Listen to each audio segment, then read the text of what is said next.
And away we go. Alright, let's see what me, Risk, or Eric have sent in our podcast group chat since the last time we had recorded a podcast episode. Alright, so a very long message from Risk11. He says, what I've learned in my near 30 years of life is the vast majority of people in the UK are not political. They just want basic services functioning. State policies of Greens will never appeal to the wider British electorate. They appeal to extremists, but not the centre. For same reason, Restore will go nowhere. If they only appeal to the extreme or the extreme, they have no chance. Restore are mad. Reform went more to the centre. They had to. If they didn't, they never attracted the voters they have. They like to paint Reform as party of only white geriatrics, but that's not the case. You have people of all different backgrounds in Reform. Some say Robert Jenrick and Suella Braverman. Joining was bad. I disagree. I think it was a smart decision. Reform will be next biggest party, but Lib Dems have opportunity to reshape the electoral map and assert Labour as the dominant party of the left. They should take it in a different direction. They should not push left-wing ideology and woke crap, but champion workers' rights. Be the party that supports workers, that's pro-farming, cares about the environment, but also sees the need energy security, the party that pushes for deregulation in certain areas. If I were Lib Dems, the party that wants to appeal to ordinary voters, don't follow the path of irrelevance of Green's focus on delivering for Brits. Focus on being pro-fishing, pro-oil and gas, allow workers to keep more of their money.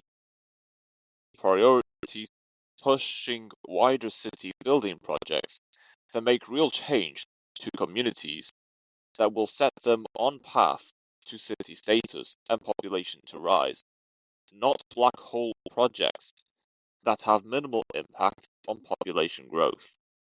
Now, I'm not going to say that Risk has a point or he's spot on with a lot of what he says. If there's anyone that has anything to argue against what he's saying, go ahead. I want to know.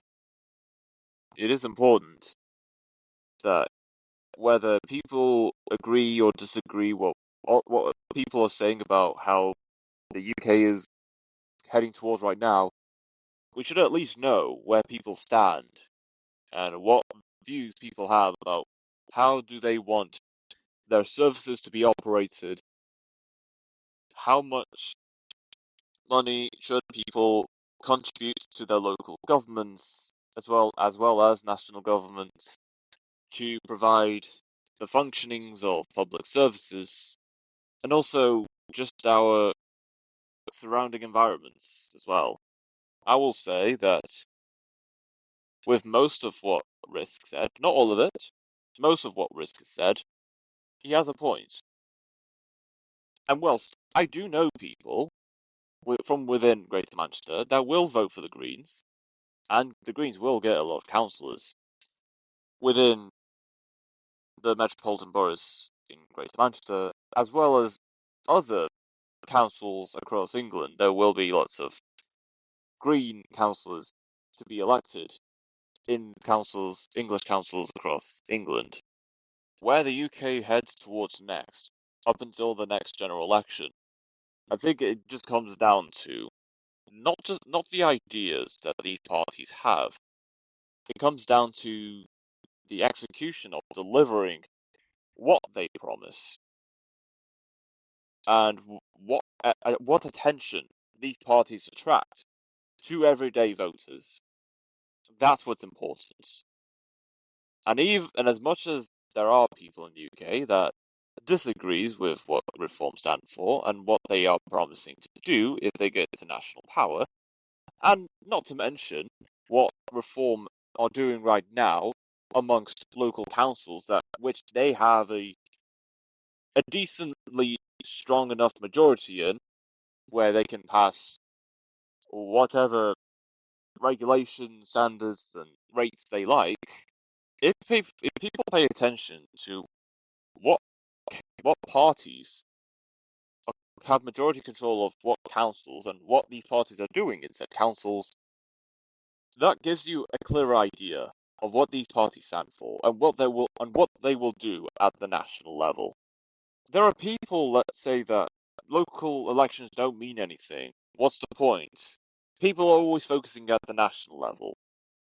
What most people don't realize, local elections matter just as much, if not more, than elections at the national level. Because for local elections, you're electing councillors that decides on how your local services are run, what new building projects are set to go ahead nearby your neighborhoods, nearby your schools.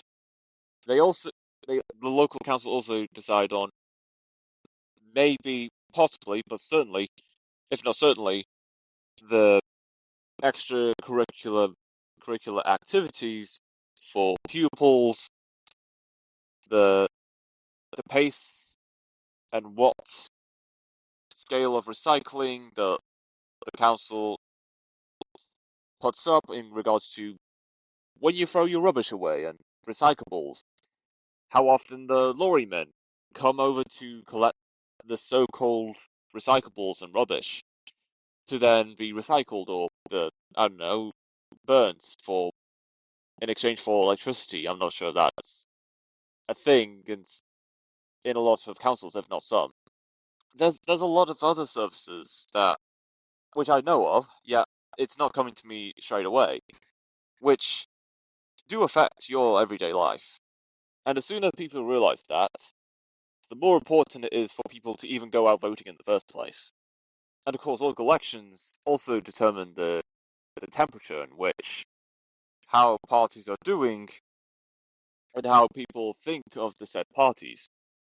Especially for the party that's currently governing at the national level, if they're losing any amount of councillors, let alone a lot of them, that is not good for the governing party, that which is UK Labour. And given the losses that they had, not just for the local election that's yet to come, but also for last year's local elections, if these losses that these parties are getting, regardless of how many councillors they currently have, doesn't tell you anything about what people think of these parties, then I don't know what will. It doesn't get clearer than that. And that is all that's been sent by either me, Risk, or Eric in our podcast group chat as of the last time I recorded a podcast episode. With that all being said, let's get right into the rest of the news. Kazakhstan must complete defense reforms within 2 years. Speaking at an event marking Defender of the Fatherland Day, observed annually on May 7th, Tokayev stressed the urgency of strengthening the country's defense capabilities in an increasingly unstable global environment. News.az reports. Citing Anadolu Agency, he reiterated that Kazakhstan remains committed to peaceful conflict resolution through diplomacy, but made clear that the country is prepared to act decisively when necessary. You know what? Fair enough. Good on you, Kazakhstan. As much as we don't want war, we don't want any conflicts, it is important for countries to strengthen their military and their defense in the event that they are threatened, to whatever extent that they are threatened at.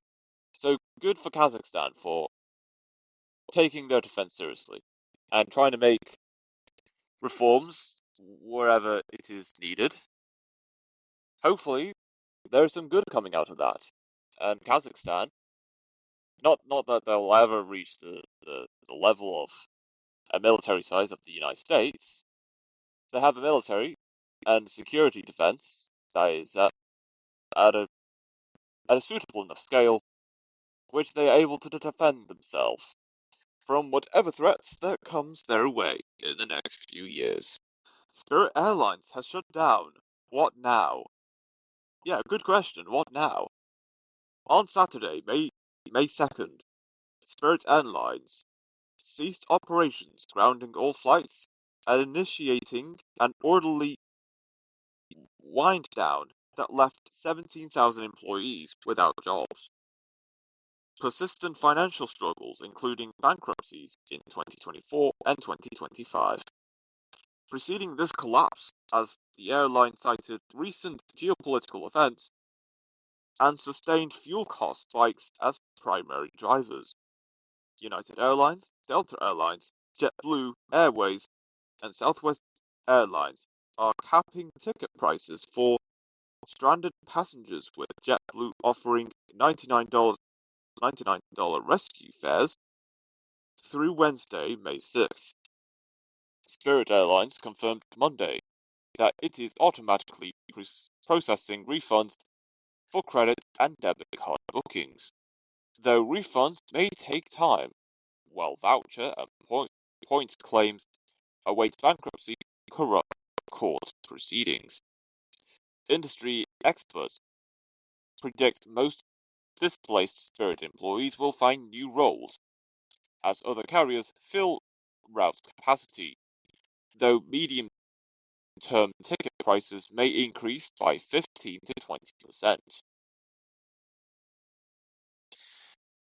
And I know I've said that, I think everyone knows, other than what's been said, we get it. Fuel prices for airlines, it's going to get expensive, and the factor to why the gas prices are increasing is just as obvious, if not more, given what's going on in the Middle East, and especially in one country that has been through many decades of turbulent leadership. It's going to happen. It was going to happen. Not that I want it to happen. I had a feeling that given what's going on in Iran, and given the trade routes between across the Strait of Hormuz, where most of the oil that's being exported travels through, of course, the prices of oil is going to go up, and it also would lead to a lot of airlines to not just reduce the number of flights between airports each day, they're also going to have to reduce the number of staff, which the airlines also have, if these airlines aren't already on the verge of bankruptcy. And I'm not going to say that there are people trying to jack up the price so they could take advantage of this very unfortunate geopolitical situation that's going on in Iran or within the Strait of Hormuz. Even if someone else does say, yeah, someone is jacking up the price to take advantage of this very unfortunate situation, there are other factors that do come into play to why Spirit Airlines have gone down the route which they have gone down. I mean, what if Iran wasn't in a war against the US and Israel? What if the Strait of Hormuz wasn't bombarded with blockades? International trade continued as usual, assuming there isn't any conflict going on within Iran. Would Spirit Airlines still continue to survive for the next few years? And of course, actually, yeah, I think that's all there is to say, and that's all there is for us to know about how the world is right now.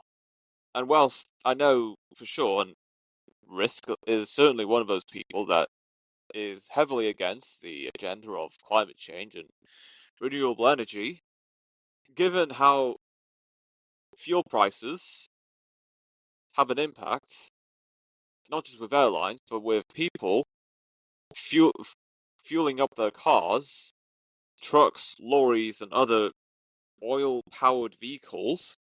This is only accelerating the development and the implementation of renewable energy. As oil is becoming more expensive, people are now going to be turning towards renewable energies. Wind turbines, solar panels, hydro turbines, biomass, what, and maybe even nuclear power, although that is nuclear power in general is heavy debate amongst the climate change discussion. Nonetheless, if oil is getting more expensive and people are still relying on oil, how long do these companies, entities, and groups of people have left until eventually it is not financially viable to continue operating or do what they want to do or what they should be doing when oil, petrol, gasoline is what is keeping their operations of business or keeping them in what they're doing in their lives continuing to do so. Of course, not everyone is going to be on board with renewable energies. It's only going to continue. Discussions regarding renewable energies is only going to rise if the war within Iran against the United States and Israel continues. And of course, most importantly, the Strait of Hormuz. If there are still blockades and only select nations are allowed to go through to do international trade, that will only accelerate the discussions, the research, the development, and the execution of renewable energies worldwide across the globe. Outgoing Costa Rica leader secures top post in new cabinet. Incoming President Fernandez appointed outgoing leader Chavez as Minister of the Presidency on Tuesday, placing him in charge of the Intelligence and Security Directorate, DIS, in her incoming administration. Chavez was barred from seeking a second consecutive term as Fernandez, a political scientist, won the presidential election by a landslide in February, becoming his political successor. On Saturday, the newspaper Nación reported the United States revoked visas of several executives who received no official explanation for the unprecedented move. Critics argue Fernandez will act as a vehicle for Chavez's agenda, while the appointment shields him from prosecution after Congress twice failed to strip his immunity for alleged corruption. Fernandez promised to continue policies under Chavez, including the Shield of the Americas alliance with President Donald Trump to combat drug trafficking in Latin America. Well, I can't say I know much about what goes on in Costa Rica. What I do know is that this new president, Fernandez, is going to continue with the ideas of Chavez, because I'd assume Costa Rica has presidential term limits, and Shield of the Americas alliance with President Donald Trump. I'd assume in the next few years, if not now, there's going to be a lot of discussions between Trump and the negotiations and talks with leaders from Central America. So only time will tell or what will happen with the current administration within Costa Rica and how they will collaborate with the current Trump administration in the United States. One thing's for sure, that's going to cause a lot of discussion and conversation amongst a lot of people. So yeah, we're not going to hear the end of it. Oh no, we won't. Disney earnings beat estimates as new CEO outlines growth strategy. On Wednesday, Disney reported fiscal Q2 revenue of $25.2 billion, up 7%, marking the first earnings call led by CEO Josh DeMarco since he replaced Bob Iger in March. In February, Disney provided guidance calling for modest growth in operating income for its experiences division, citing international visitation headwinds at domestic parks. The unit reported revenues of $9.5 billion, up 7%. Disney's entertainment division generated $11.7 billion in revenue, up 10%, while sports, mostly ESPN, earned $4.6 billion. Traditional TV remains a cash driver as investors monitor streaming performance. Marco and CFO Hugh Johnston introduced a strategy built on three pillars, including investing in IP, reaching consumers, and using advanced technologies to power storytelling. The executives outlined a long-term vision for the company, targeting 12% adjusted EPS growth this year. Disney raised its share buyback goal to $8 billion as streaming consolidation reshapes the competitive landscape with rivals like Paramount and HBO Max. Yeah, I'm aware that before Josh DeMarco became this new CEO of Disney, he had ran the Disneyland parks. So I know, so I'm not surprised that DeMarco is going to address the state of the Disneyland domestic parks, whether it be in the United States. I'd assume there's one in China, one in Japan, and of course Disneyland Paris. That everyone knows about Disneyland Paris. I'm not sure who doesn't know about that. I'd assume a lot of people know about Disneyland Paris. So yeah, I'm not surprised Josh DeMarco was going to address anything about, and he has addressed something about the domestic and international Disneyland parks, as that was his previous position as he is overseeing that. So, and regards to where Disney will go in the next few years, I know everyone's going to say, and I know a lot of people are going to have lots of thoughts, opinions about where Disney will go next in the next few years. I know one thing is for certain. Disney will continue to grow. They will continue to push out more movies, TV shows, and maybe build a couple more parks if DeMarco feels like it, because I don't see why not. He knows a lot about domestic parks in the realm of Disney. So let's see what happens next with Disney.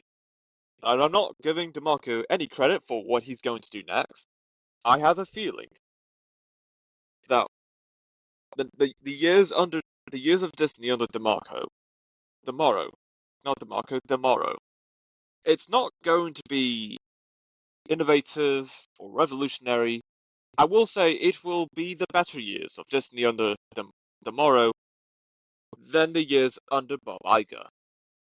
Not saying that Bob Iger has done terribly with Disney. Then again, during his time as this during Iger's time as Disney CEO, I remember me, Risk, and Eric had discussed about what Disney had been doing with the shows about messaging relating to the LGBTQ plus community. Not that I have anything against the LGBTQ plus community. I've heard that a lot of people have complained about Disney pushing such messages to young viewers. I have no problem with movies and TV shows writing in characters that do represent parts of the LGBTQ community. What's important is these characters that represent the LGBTQ plus community, they are written well, and B, they are relatable. Not relatable just to the community which they are representing, but also relatable to wider audiences. As a way to not just to engage young viewers or even older viewers that are interested in what content Disney's putting out, it is also has high potential to produce funny memes and also drive further discussions about society in general. Not that I'm expecting any company to do so. It would be great. It would be great if there were discussions about how we live life and how we living life, with discussions driven by the cultural events and content that we are consuming today. And especially with social media becoming so accessible, of course, a show's success is going to be mostly determined by how easy it is to clip farm particular moments from a show or movie, and the hype around the cast that portrays the characters in these shows and movies. Just like with Saturday Night Live in the UK, the UK version of Saturday Night Live. I've already said enough about Saturday Night Live in the UK. I find it funny, in my opinion. The people that's running Saturday Night Live UK, they're focusing on the wrong metrics or aspects in terms of how successful a show is. Social media is the way to go. No one is going to be watching linear television. Well, there will be. Yeah, that will continue to exist. However, social media is the new mainstream media. That is the point I'm making. Kelp DAO migrates to Chainlink after $292 million hack. DeFi protocol Kelp DAO has announced that it will be migrating its staking token, RSETH, to the Chainlink Oracle platform, post the $292 million hack it suffered from in April. The protocol continues to place the blame for the attack on Layer Zero's cross-chain infrastructure, while Layer Zero argued that the hack occurred because of an inadequate setup tied to Kelp's decentralized verified network (DVN), which relied on a single Layer Zero DVN as the only verified path, rather than requiring multiple checks of cross-chain transactions. Layer Zero had advised against such a setup. Layer Zero responds to Kelp DAO's allegation. In a post on Twitter X citing data from Dune, Kelp DAO said that half of Layer Zero users have a single DVN, and the fact that a one-on-one setup is the default and is used by various protocols. Kelp also accused Layer Zero of failing to warn the protocol of related security risks associated with this setup. This incident has caused broader ecosystem contagion and impacted the interconnected crypto lending market, making it one of the largest security breaches this year. Kelp DAO further added in their post that Kelp has operated on Layer Zero infrastructure since January 2024 and has maintained an open communication channel with the Layer Zero team throughout. The question of DVN configuration came up multiple times, and these configurations were confirmed as secure at that time. The simple truth: Layer Zero blamed their users for an issue that was caused by their own infrastructure failure. Oh boy.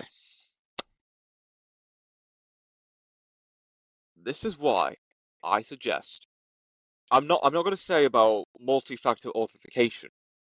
What I will say is this is why it is important to have multiple layers of verifications and certification to ensure that whatever hacks or digital cyber threats that comes a company's or organization's way, they don't fall victim to these attacks and they do not lose out big time. People don't I don't believe there are people in this world that take security as seriously as they should. It is important. There aren't many people taking security seriously enough. And I'm talking security in general. I'm not talking about security in the physical world or cybersecurity with digital transactions and multi-factor authentication, which I believe should be essential with every platform. You can never be too cautious and prepared for when the worst is yet to happen. That's the mindset I always have, not just with what I'm thinking about every day. This is the mindset I tend to have when considering any project that I'm doing. It may not be perfect.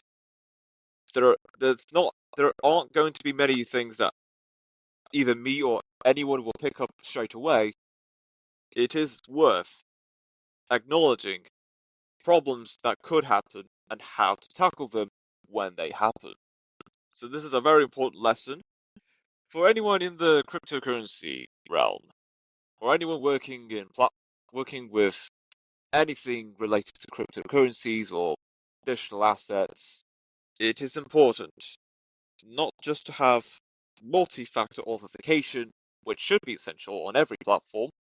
It is also important that there are multiple layers into verifying a transaction, logging into your account on a platform, and even just to verify who you are as a person to then continue with whatever business you intend to do. I may not be an expert on security, the blockchain, and other cryptocurrency assets or digital assets. I know for sure that security is very important. And there will be people, and as much as there are people that do take security seriously, there's going to be scenarios that will be very damaging, not just to a company or organization's reputation, also to users in regards to the data that's associated with them, or even to some extent, for some platforms, the money which users have on hand with these platforms. It's important than that. It's more important than ever to acknowledge these problems before things start to get out of hand. And that is it for the episode.